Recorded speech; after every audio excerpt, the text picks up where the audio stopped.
आपला आवाज कोकण 24 तास। कोकणातील मिनी महाबळेश्वर म्हणून ओळखले जाणारे रत्नागिरी जिल्ह्यातील दापोली शहर आणि संपूर्ण तालुका गुलाबी थंडीने गारठून गेला असल्यानं पारा 6.2 अंश सेल्सिअस एवढा खाली आला असल्याने दापोलीमध्ये थंडीची लाट आली आहे।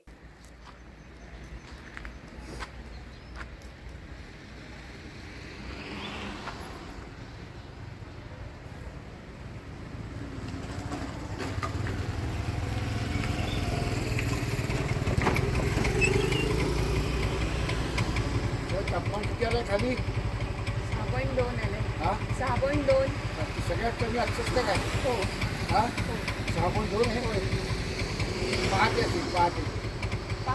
पहाटे अजून कमी असेल. आता टायमिंग वरती घेतलं तेव्हा 6.2 आहे. चांगलं थंडी पडली. ते डिस्प्ले केल्यानंतर सांगू शकतो. म्हणजे क्रॉस चेक करून वगैरे सगळं हे करून.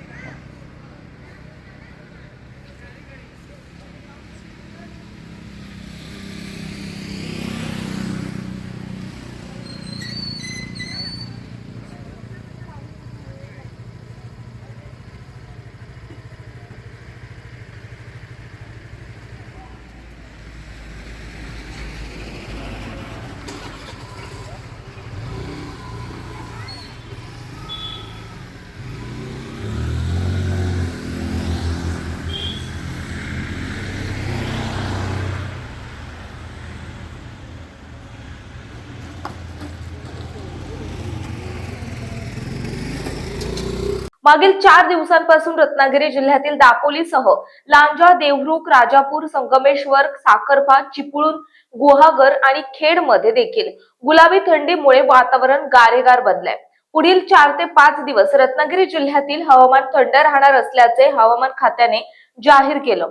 दरम्यान गुलाबी थंडीचा जोर वाढल्याने ग्रामीण भागात बऱ्याच वर्षांनी नागरिकांनी शेकोटीचा आधार घेतला असल्याचं दिसून येत आहे।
रत्नागिरी जिल्ह्याच्या अनेक भागात थंडीची लाट आली असल्याने नद्यांमध्ये धुक्याची चादर पसरली असल्याचं दिसून येत आहे। रत्नागिरी तालुक्यातील बाव नदीमध्ये तर थंडीमुळे सफेद धुक्याची चादर पसरली।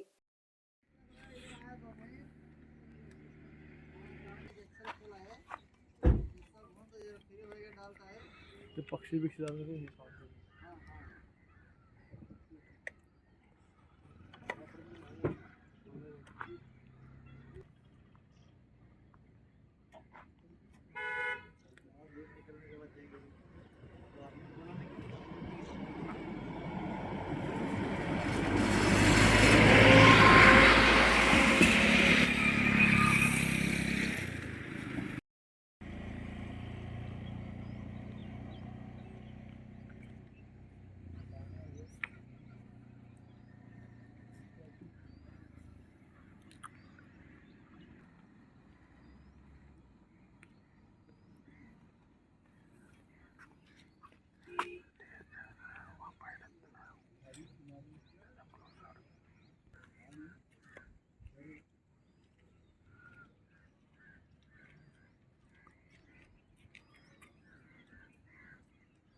रत्नागिरी संगमेश्वर मार्गावरील बाव नदी येथे थंडीमुळे कोकणाचा निसर्ग बहरला असल्याचं दिसून येत आहे।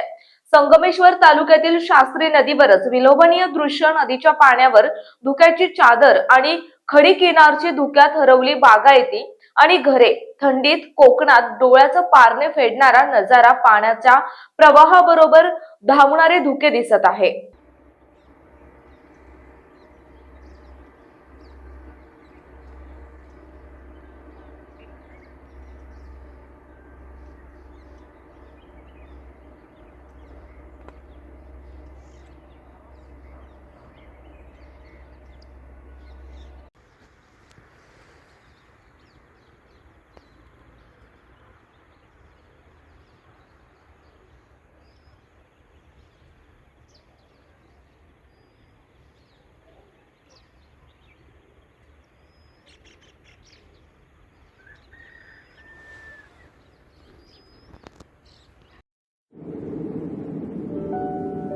समुंदर की गोद में पला है तू, अंगड़ाई लेते ही लहरें शुरू। आज यौवन की मस्ती छोड़, ले चलता हूं तुझे एक नए मोड़। आजा, तुझे मां पुकारे अब। छेड़ देते हैं बीच से कुछ शरारत हंसी, गले लगा ले उसे ए फकीर। इंतजार कर रहा है तेरा तो, चल दे देते हैं उसे फसल की खूबसूरती तो। आजा, तुझे मां पुकारे अब, उन्हें भी देनी है एक नई पहचान। आजा, तुझे मां पुकारे अब। फिनोलेक्स पाइप्स पहुंचाए पानी को अपनी मां के पास। महाराष्ट्रातील तसेच कोकणातील महत्त्वाच्या बातम्या पाहण्यासाठी कोकण 24 तास न्यूज चॅनलला YouTube वर सबस्क्राईब करा आणि बेल आयकॉन प्रेस करा।